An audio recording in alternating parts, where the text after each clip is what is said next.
It is like heaps warm today. That thing up there is pumping out some serious heat.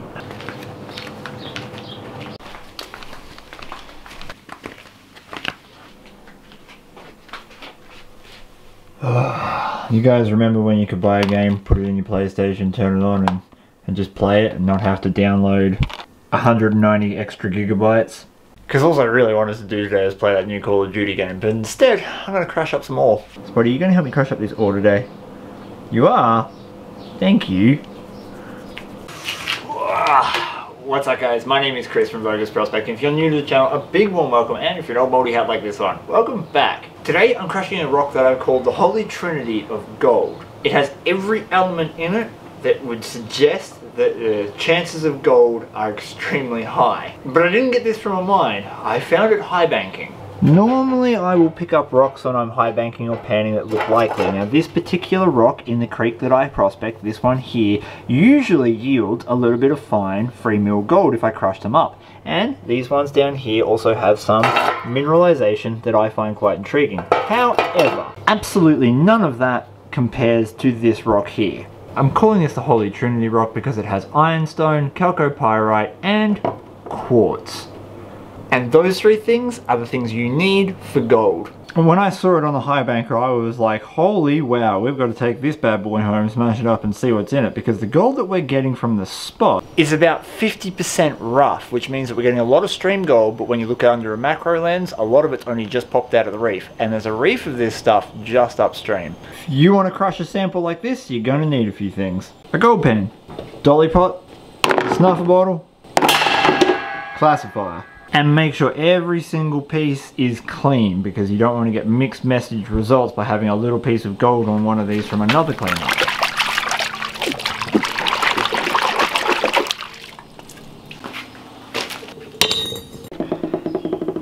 Crushing ore is really simple. Put it into a dolly pot, crush it, feed the dirt through a sieve, any oversized dirt, put back into the dolly pot, re-sieve until you've got nothing left in the sieve. Then you pan it. I aim for a 1mm particle size, but if you can get it smaller than that, the better. Free mill gold is so small and locked up within the quartz and iron itself that if you don't get it down to under a millimeter size, you are still going to be throwing away a fair amount of gold. With a dolly pot, that's kind of hard. But this is great for sampling and just seeing.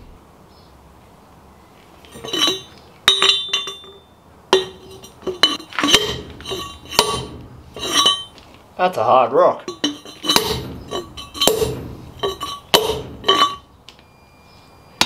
When it is hard, I usually switch to a smaller bar just because it's way easier to break apart the rock initially, and then we use the big bommy knocker for doing the fine reduction.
Ooh, I'm sweating like a pig.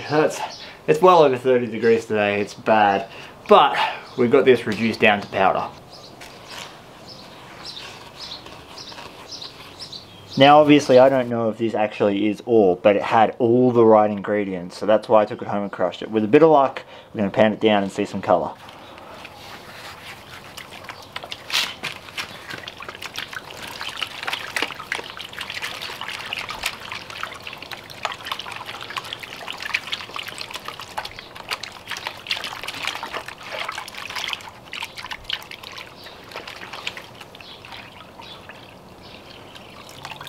One thing I'd forgotten to do is just to put a magnet in here to remove all the spalding from the dolly pot, because you usually end up with a lot of steel. Yeah, so all that steel filings.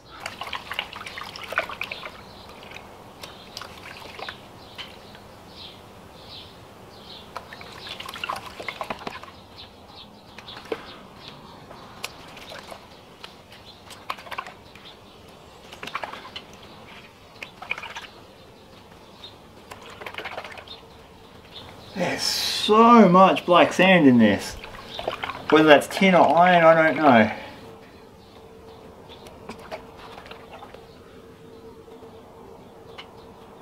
It's heavy. I might run the magnet back through it.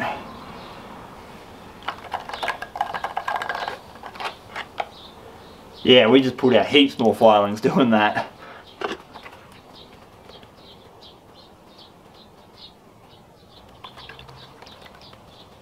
Alright, that's probably enough. Let's flip it back and see.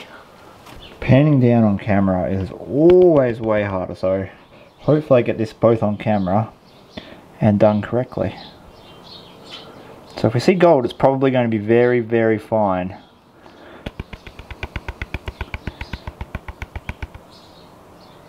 I don't think we got anything. I'm going to have a closer look. Hang on. Okay, I told a lie. We have got gold. Now, first of all, look at the amount of minerals that are in that rock. That is just intense with how many minerals are in it. But the gold is up the top here, and it is absolutely minuscule. I've got probably a dozen specks in there, but they are tiny.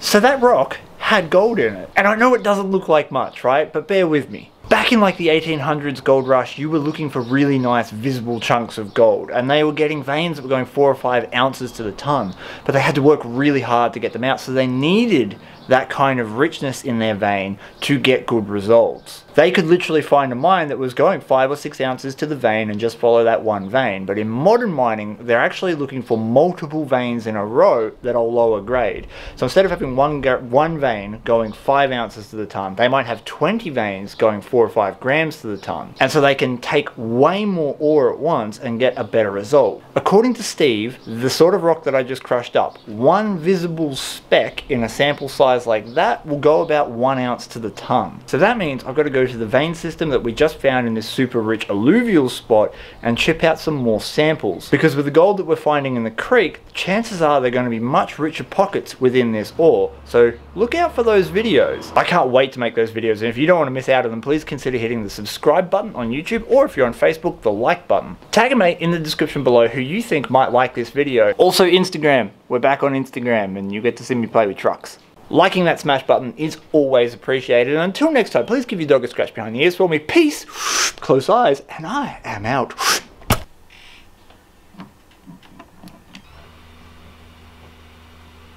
Yes.